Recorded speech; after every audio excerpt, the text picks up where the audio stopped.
guys, and welcome back to another episode of Draw with T. Today we are continuing on with my Christmas cards, and we are bringing the Krampus card to completion. I am very, very excited to show this video to you guys because this is one of the funnest cards. Actually, sorry, not the funnest. Not the funnest to do, but it's one of my favorites. I wouldn't say it's the funnest. It did give me some trouble along the way, specifically in the color study phase. That was not necessarily fun. It was kind of frustrating, but you know what? That's just how it goes with art. And I'm really, really excited to show you guys where this card ends up in the end. I'm sure some of you have actually seen the end result of this, because by the time that this is aired, I have hopefully put out a video advertising this and other Christmas cards that I've made for sale. I can't remember when this episode is scheduled to go out. It might be too late by now for you guys to buy cards and have them shipped to you before Christmas time. But if you're still interested in getting some cards, like, I don't know, maybe you just want this card, I would not blame you if you just wanted this for yourself. Please leave a comment, get in contact with me, and I will absolutely set you up. We'll just discuss the pricing and the shipping, of course. But yeah, so for some of you, this is basically behind the scenes of how I got to that end result of this and the other cards that you saw in that video. For some of you, maybe you put off buying cards because you wanted to see each step kind of as it went by. That's okay too. I mean, maybe next year you'll buy some. That would help me out, because I really don't make much money with art. I would love to change that. I would really, really like to quit my day job and just do art full time. You know what? It would be... I'm not big on the idea of like doing commissions and stuff. I have nothing... I mean, I don't have anything against it. It's just I would ideally like to make my art, stuff like this, and have people buy it, as opposed to always doing stuff for other people. But that would be a step up from my day job, at least. And you know what? If that was like doing characters that are as cool as this, I'd be okay with that. But I was kind of thinking, even though I said commissions, I guess I'm thinking more like freelance, where it's like corporate-ish stuff, or brochures, or you know what? I don't even know. But yeah, so if you guys are on the fence, that money does make a huge difference for me. Because I really do not make much. I make far, far below the what a person working full-time minimum wage makes a year. But I get by, and I get to do art, so it's not bad, but it can be better. But anyways, let's get on to this. Let's actually talk about what I'm doing here. So, as you can tell, I am just flat filling various parts of the line work, and I'm grabbing the colors that I'm using from the color study layer that took me forever to do. But you know what? Now that I've done it, I can just pop those colors in. It's pretty easy. All I do is make a new layer, select the area that I want to fill from the line art, and then I go in up top and I do select and expand it out. I did actually cut out a lot of bits and pieces from this, because there are these sort of dead zones where all I'm doing is creating a new layer and then, binding that layer to another layer underneath. And then I go, select the area, and then I go and I invert the area, or I expand the area, and don't, deselect the top layers, select the actual color from the color study, and then I reactivate the layers, and then I paste it in. Yeah, and you know what? That gets really tedious to watch for 5, 6, 7-ish colors. So I cut that out. So if any of you are trying to follow along with my layer palette, you'll notice there's a lot of jumps and stuff. Let me know if you don't want me to do that. Otherwise, I'm going to keep kind of doing that and just kind of cutting it down. So there's always a bit of action on the screen, because I feel like that's what a lot of you are here for. I feel like you're not so much here to try and track my layer usage. This is all sort of stuff you can find elsewhere. Now you'll notice I keep kind of flicking this layer on that turns the entire thing way too dark. That, for those who missed it in a previous episode, that is a adjustment layer that I carefully crafted that mimics the end result of how my chosen printers print my work. I've been getting them to print my work for a couple years now because I've been making cards for several years, even though I've only been selling them. This is only the second year I've been selling Christmas cards. But they've been consistent in how they print stuff, and how they basically print it is they print it darker and redder than it ought to be. So this, of course, being a very dark, very red card, I wanted to make sure that I wasn't passing a certain threshold to a point where, as cool as it looks on screen, if it got printed, it would basically just be a black mess, amongst an eye-burning red mess. So yeah, I'd already kind of figured out that the colors I was using, the base colors, the flat colors, I had already figured out that those colors were good, that they were going to work with the filter and the printer.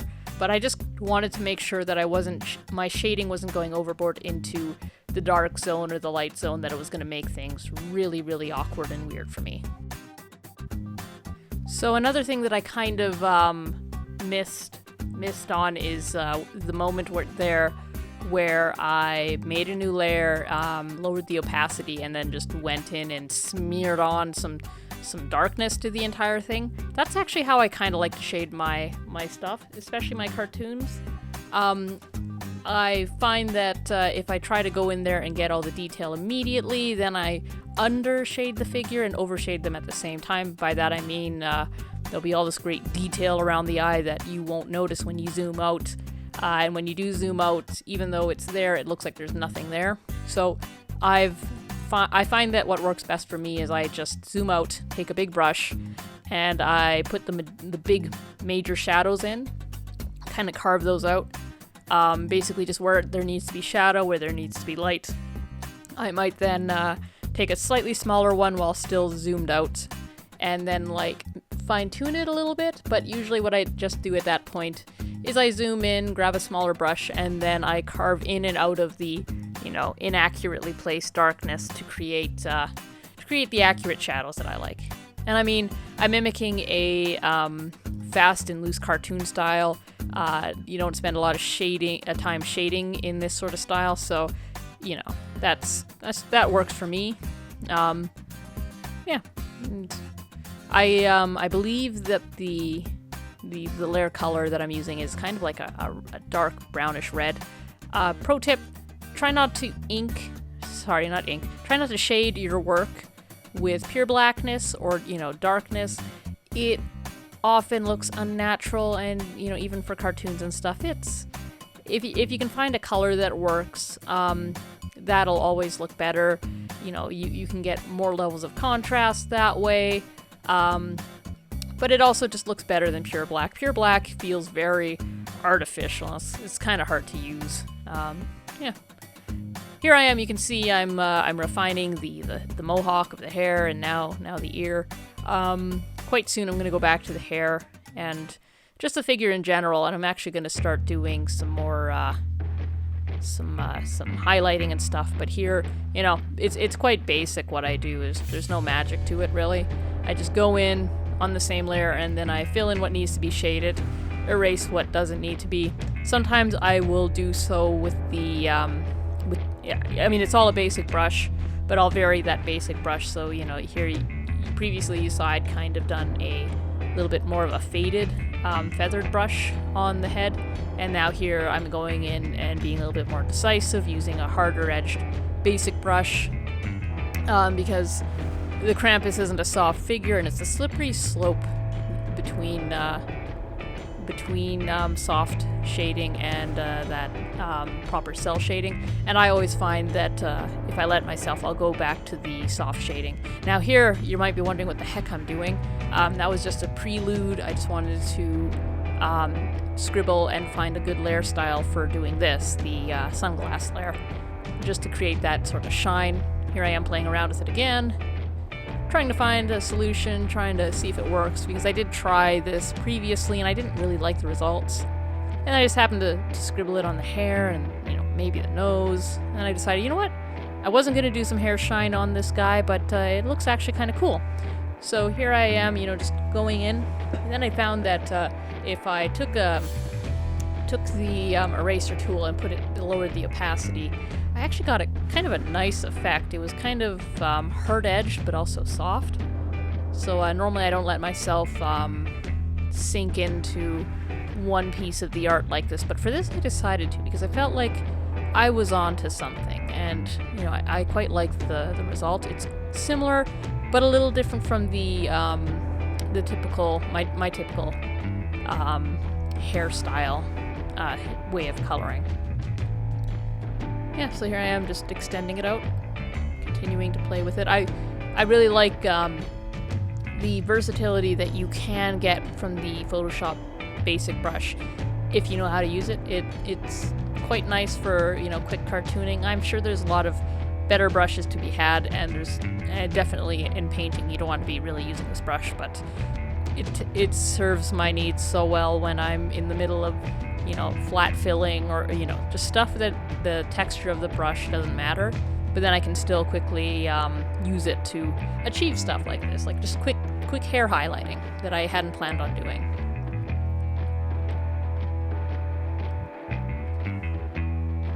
Yeah, and so here I'm just quickly checking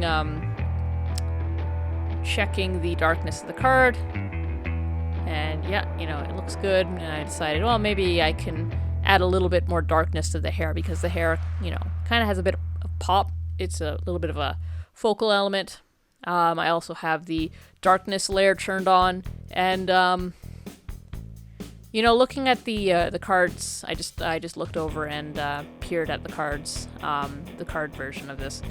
It didn't actually turn out quite as dark as this, which I'm happy by. It actually came out as a nice medium, not too dark, not grossly light. Yeah, and now here I am moving on to the back of the card. This I decided not to shade because, well, for one reason, it seemed more work than it was worth.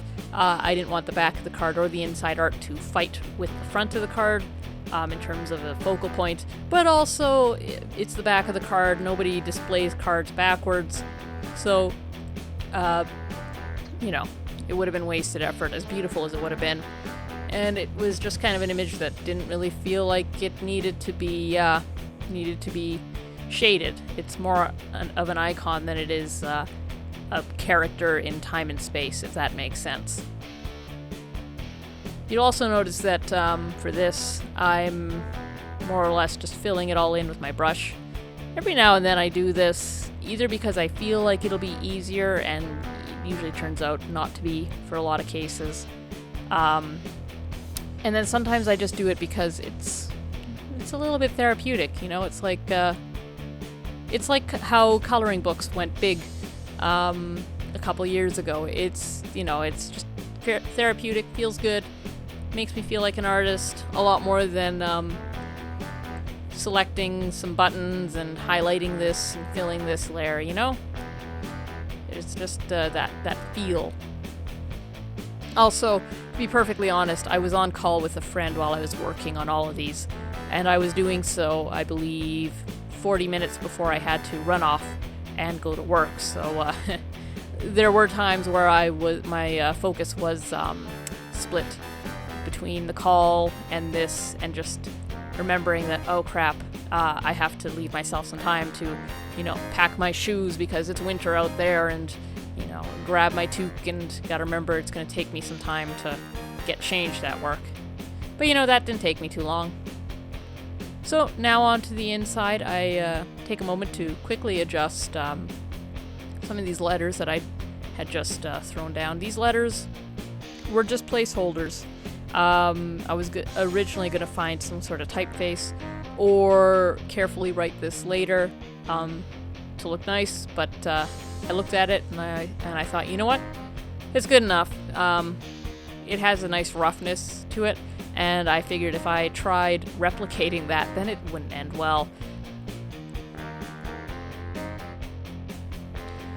So I will say, when I was working on this layer, I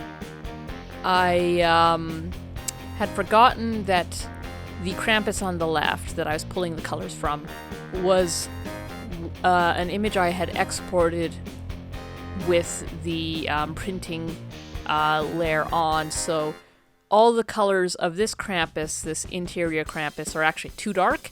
I did go back and change those later, but I didn't record it because it was late at night, and I was basically just running between one place and another. Unfortunately, I could have done that a lot faster if I had decided to separate out all the colors on different layers. I figured because I wasn't shading this figure and, you know, I was running out of time, that I would totally be okay to just flat fill everything on one layer. It's good for the time, but not so great when I had to come in and recolor the figure. I still really like this this Krampus, this interior Krampus. It's still one of my favorite of the set. I mean, to be perfectly honest, I've said this before, I love all three of the Krampus drawings that go into this card, but this one was the one that sold me on this entire idea of this rocker Krampus. You know, this sort of, this cool card, but also a little edgy, but edgy in a way you wouldn't be embarrassed if, like, your aunt saw it, or, you know, something like that. Still family friendly, kids might even like this card, I'm not sure. Anyways, guys, we're actually getting near the end of the episode here, so as I always say these days, like, comment, and subscribe if you haven't. It would actually mean a lot to me. I'm kind of going through a little bit of a burnout right now, and I would actually appreciate the input, because YouTube videos are a lot of work, and I do enjoy doing them, but I've been doing so many that, I don't know, maybe I just need a little bit of a break, but I always appreciate when you guys appreciate my work. Anyways, have a good one, guys.